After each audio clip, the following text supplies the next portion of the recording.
আমি আছো এতিয়া শিলঘাটত আৰু শিলঘাটত যেতিয়া গোপীসকলে গা ধুই থাকোঁতে বস্ত্ৰ খুলি গা ধুইছিলে কৃষ্ণই তেতিয়া এই গছজোপাৰ ওপৰতে বহি চাই আছিলে আৰু ইয়াৰ পৰাই কাপোৰ খুলি গা ধোৱাৰ কাৰণে কৃষ্ণই কাপোৰখিনি লৈ আহিছিলে মানে থুলমূলকৈ কৈ দিছোঁ দেই আৰু গছজোপা দেখাই দিছোঁ ৰাতি হ'ল কাৰণে ভালকৈ দেখাব পৰা নাই বাৰু এইজোপা গছজোপা দেখাই দিছোঁ এয়া হৈছে শিলঘাটত থকা কৃষ্ণই বস্ত্ৰহৰণ কৰি চাই থকা গছজোপা এই যে গছজোপা দেখিছে ন সেই গছজোপাত কৃষ্ণই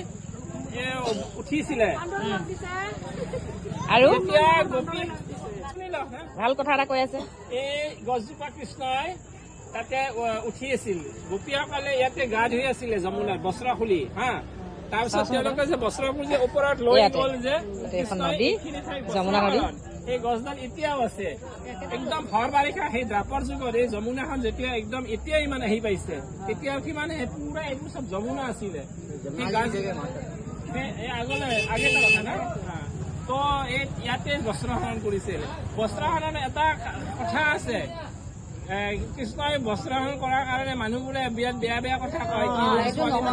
বস্ত্ৰলৈ গৈছে আচলতে ছোৱালী মানে সদায় গোপীসকলে ভুল কৰিছিলে তেওঁলোকে ভুল কি কৰিছিলে বস্ত্ৰ খুলি একদম সম্পূৰ্ণভাৱে বস্ত্ৰ খুলি সেই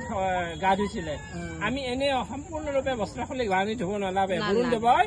দুখ ধৰে সেইকাৰণে এখন গাত সদায় কাপোৰ থাকিবই লাগে ছোৱালী মানুহে হলে পুৰা এনেকৈ সেইখন কাপোৰ ল'ব লাগে জনাখনে তলত পিন্ধিব লাগে পিন্ধিহে সেইকাৰণে সেই কৃষ্ণই গোপীসকলক শিক্ষা দিছিল যে তোমালোকে এতিয়া আৰু নকৰিবা এতিয়া যি ভুল হ'ল সেইকাৰণে তেওঁলোকে বস্ত্ৰহৰণ কৰি এটা মজা দিছিলে তাৰমানে শিক্ষা শুধৰণি হ'ব একজেক্টলি তো সেই শুধৰণি হোৱাৰ কাৰণে সেইটো দিছিলে এই গোপী এই বহুত মানুহ আহে সেইফালে পৰিক্ৰমা কৰে গছৰ ওচৰত আহি আৰু দিনত হোৱালে বেছি ভাল লাগিলে আমাৰ আনন্দ আহে ভাগ্য ভাল হৰে কৃষ্ণ হৰে কৃষ্ণ এয়া এইটো ঘাটতে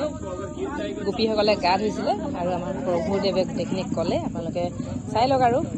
কোনখিনি ঠাই চাকিখিনি গৈ আছে উটি এটি এইখন হৈছে যমুনা নদী এইখন হৈছে ফেৰী আৰু এইফালে আমি যমুনাৰ পৰা অকণমান জল ল'বৰ কাৰণে আমি চাকি দি লৈছিলোঁ এয়া চাকি দিলোঁ ইমান ধুনীয়া লাগিছে চাওক যমুনা নদীত আমি চাকি জ্বলালোঁ এইখন চাকিখন গৈ আছে দেখিছিলে ইমান ভাল লাগিছে দেখি আৰু এই গছজোপাৰ নাম হৈছে কদম গছ এই গছজোপাতে বহি শ্ৰীকৃষ্ণই গোপীসকলক গা ধোৱা চাই আছিলে থুলমূলকৈ কৈ দিছোঁ আৰু যিসকলে বেছি অভিজ্ঞ মোৰ যদি ভুল হৈছে আপোনালোকে কমেণ্ট ছেকশ্যনত জনাবলৈ নাপাহৰিব আৰু যদি মোৰ কথাখিনি কোৱাত ভুল হৈছে ক্ষমা কৰিব শুধৰাই দিব আৰু চেনেলটো ছাবস্ক্ৰাইব কৰি দিব বুলি আশা কৰিলোঁ